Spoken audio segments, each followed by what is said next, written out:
fellow Vita fans, and Merry Christmas and Happy Holidays to one and all. I will be your host, James. You know, that weird guy that has that odd PS Vita fetish? It's very odd. And welcome to the, 5th annual, I'm not very good at math, annual version of PS Vita 2AM's Christmas Special, 2022 edition this time. So, before I begin, a huge thank you and shout out to the Patreon supporters and YouTube members of this channel. They help choose the theme for this video, because quite frankly, I'm not very good at doing that. And if you have any interest in becoming a supporter for this channel, make sure to check the links down in the video description below. Okay, so let's begin with this hodgepodge of PS Vita titles, starting off with Stranger Danger. Well, okay, it's not really about Stranger Danger, but it has Stranger in the title, so we're gonna be running with that. And yes, you're right, that is an incredibly creepy way of starting off this segment. This is Stranger of Sword City, a turn-based dungeon crawler. In fact, this game is so fantastic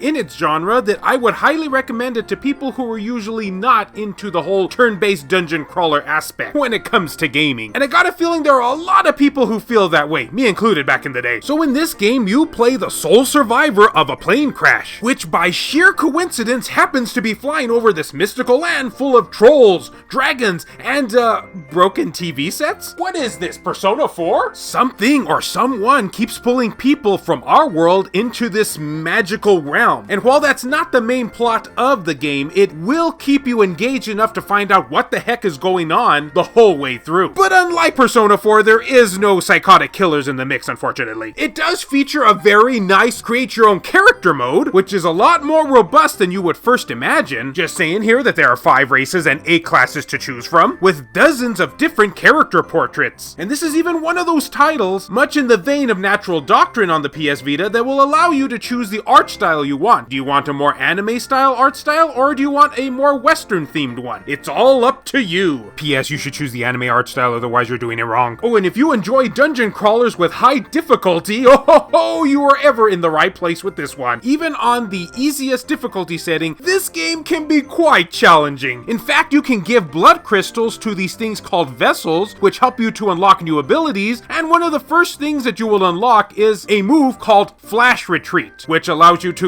retreat from certain enemies in battle. Yep, even the developers knew it was difficult. Whereas with other RPGs, usually have the enemies around your same level when you enter a dungeon, this one, however, it does not. So this one's certainly gonna make you stay more on your toes with its enemies, and makes victory all the more sweeter. If you like difficult dungeon crawlers, then I highly recommend this one. Or if you just like pulling out your hair.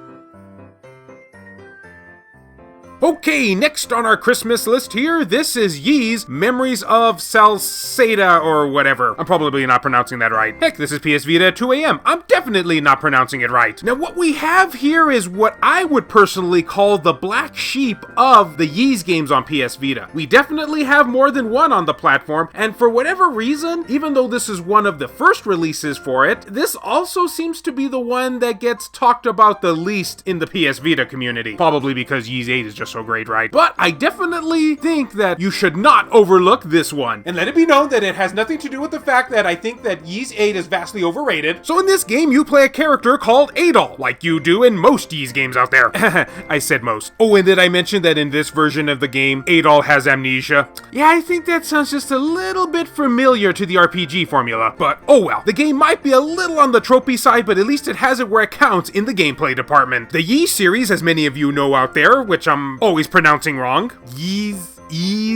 Ease. Well, whatever you decide to call it, it's always been about fast action style gameplay, and this one has it in spades. While it's not quite as stylistic as Yi's 8 might be. Whoa, did that actually come out of my mouth? Which is one of the reasons why I think this version tends to get overlooked sometimes. It still plays fantastically. The frame rate keeps up very well, and the enemies, unlike the previous game I just talked about, are just at the right level to where they will supply you with an adequate challenge without ever getting too frustrating. And hey, if they ever do, just level up some more. True, the game can get a little on the grindy side, but thankfully, the combat is so much fun that I personally didn't mind it that much. Pick up a copy today and find out for yourself. If you can avoid those scalper prices, that is. Okay, so what's next on our Christmas agenda? Why, that goes to Yuki Yuna. Or as the game comically translates to, Yuki Yuna is a hero, memory of the forest. Well, I guess that's not too humorous now, is it? It certainly is long, though. Based off of an anime that I have never seen, and because this is in fact a Japanese import, because you guys know how much I love to sneak those into each video, I'm not really sure what's going on in this story, but it is a magical girl series from what I can tell, and I suppose you're probably trying to save the world as we know it. I'm just spitballing there, but it's probably 100% true. So in this game, you take on the role of 5 magical girls, each with their own unique abilities, and you gotta defeat like these magical bad guys in like the forests and whatnot. Whether the forest is in our reality or not, I'm not even quite sure. Wait a sec, does this game even have lore? Think of it as a less violent version of Madoka Magica. And let me tell you, that anime can get pretty violent. And in between each segment where you're having to battle in the forest, you will have these cutscenes that take place, I guess, in some sort of school life environment when you're not kicking butt on the evil villains. Now, for a game like this, one of the standout things for me personally was how each character played differently. Some characters were melee fighters, some were range characters. There was even this one girl who I think is handicapped, and because she can't walk, she has to use her magical abilities, which only allows her costume, I think, to jump in the air. It's really weird. Meaning you can't walk, you have to jump to each location. And while she was the more frustrating character to play because of this aspect, I really did appreciate that attention to detail. The only minor complaint I had with this game is that the hit detection could sometimes seem to be a little bit on the wonky side. And when I say wonky side, I mean you'll get hit without actually getting hit, because that's always fun, especially during boss fights. There was times where I was trying to fight a boss and would seemingly get hit when it was abundantly obvious that the boss had missed me. So there is some questionable hit detection in this one. But other than that, if you're looking for a fun action JRPG, I recommend trying this one out. Wouldn't go out on a limb and saying it's like one of the best imports on the PS Vita, but just maybe something still worth your time. Hitboxes be darned. Next up is Summon Night 6 Lost Borders. This is a game I can't tell you guys just how happy I am to have on the PS Vita. Not just really for the PS Vita itself, but also just in general. As some of you may, or probably may not know, this series is largely not known very well outside of Japan. Wait a sec, you mean to say that Japan is getting something better than we do? That's never happened before. Obvious sarcasm. In fact, it's so unknown that very few entries in the series have even been translated. Yet here we are on Summon Night 6. Right? What happened to the other 5, you may be asking yourself now? I know that Gaijin Works ended up localizing one of the entries on the good old PSP, so I suppose that was enough of an incentive from those sales to entice them enough to bring this one over. Money talks, and all I can say is, keep bringing them over. Now, if you do know anything about the Summon Night series, while they all kind of take place in the same sort of universe and are kind of sequels and prequels to one another, actually, let's just face it, nobody knows that. This one's a little bit different. This one just kind of plays out more like a fan service game featuring many of the casting characters from the previous entries. Yep, we're dealing with a crossover here, people. A crossover that nobody's going to be familiar with outside of Japan. But thankfully, you won't really need to know any of that in order to enjoy this game, because it's a very solid tactical JRPG. And you can tell that we're in a JRPG here yet again, because the 2 main characters have no recollection of their childhood or their parents. Yep, there goes that theme again. Oh, and get this as a plot, everyone. In this world, various items fall from the sky. Like, literally. Cans of beans, furniture, tools, and even buildings. For no reason at all. How's that for a storyline? I love it. That is, of course, until that one fateful day when an actual human drops from the sky. Perfectly natural, perfectly natural. And from that point on, it's just about the characters just trying to figure out what the heck is going on. As for the gameplay itself, it's kind of your standard strategy JRPG formula. There is no job system or much equipment management to speak of. Most of the game revolves around inherent character stats and skills, with many skills being of the passive variety. Skills are learned with SP points that participating characters will gain in battle. And there is a class system as well, but it's mostly just a way to affect stat distributions a bit when your character meets a certain level. So while there's far from a rich storyline going on here, I think you'll still enjoy the combat well enough to enjoy the game. And heck, this can earn a recommendation from me alone just so we can hopefully get more entries in the series outside of Japan. And so we can also figure out just who the heck all of these characters who are falling from the sky are. Wouldn't that be great?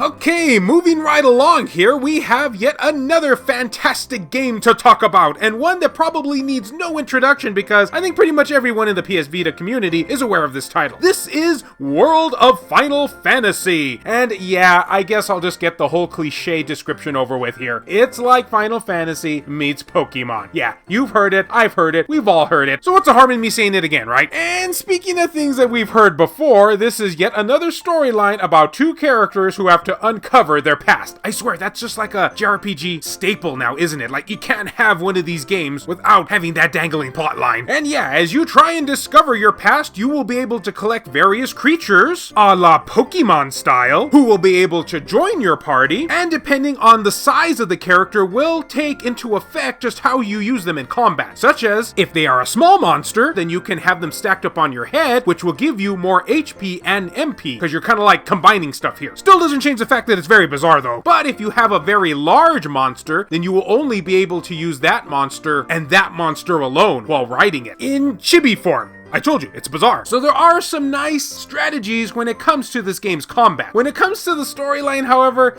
to be honest, it's gonna be very mixed between gamers out there. Oh, there's enough of a goal, alright, but the way that the storyline plays out is very, cringe-worthy. Like, almost as cringy as this channel, so you know that's pretty bad. There are a lot of terrible jokes and puns that are said just for no reason other than saying them. Not that I would know anything about that. The main characters are pretty immature, and yeah, it's definitely not gonna be for everybody. But if you are looking for a Pokemon-like game on the PS Vita, then I would say that this is a good one, if you can get past the cringy storyline. I mean, you're watching this channel, so you probably would be able to.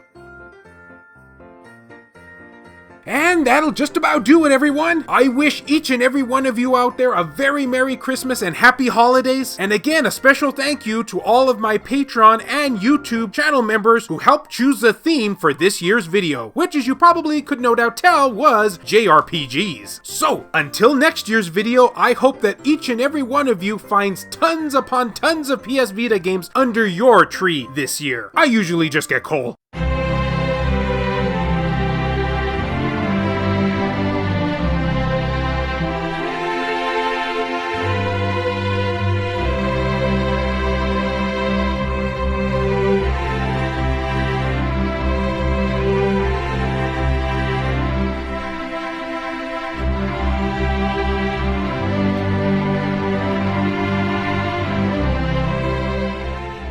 This video has been brought to you in part by all of these wonderfully generous supporters who help make this content possible. So a huge thank you goes out to Gutter Drums, Hemdall Imbert, Wendy K, David Ray, Phantom XRS, Saul Ramirez, Kyle Brooks, JR, Silica, Per Sterner, Adam Thury, Skulshire Tugel TCG, BMF, Claimer Malarkey, VG Legends, Jared Hado, Kevin Enright, Heston Joseph, Crazy Cat, Rodrigo Vera, Hero Acer, Adam Sondi, PS Vita S, Richard Cruz, Joseph Shavak, Jale, H-Hitter, Michael O'Connor, Dr. Super Artie, Ricardo Martinez, Donut Valley, Nintendo Switch at 2 AM, Azumara, 1488 Dental, Rizal Pliskin, Buzz Sayin, Matt Hargett, Mazgus, Tasha Monty, Eric DeWitt, Juan M. Hermosillo, Burzin Mystery, Kayonko, Hector Gonzalez, Jamie, PSP Guru, Starlight Mirror, Last Rated 87, No Good, Aridri, Franz Hartle, Sabin Fire,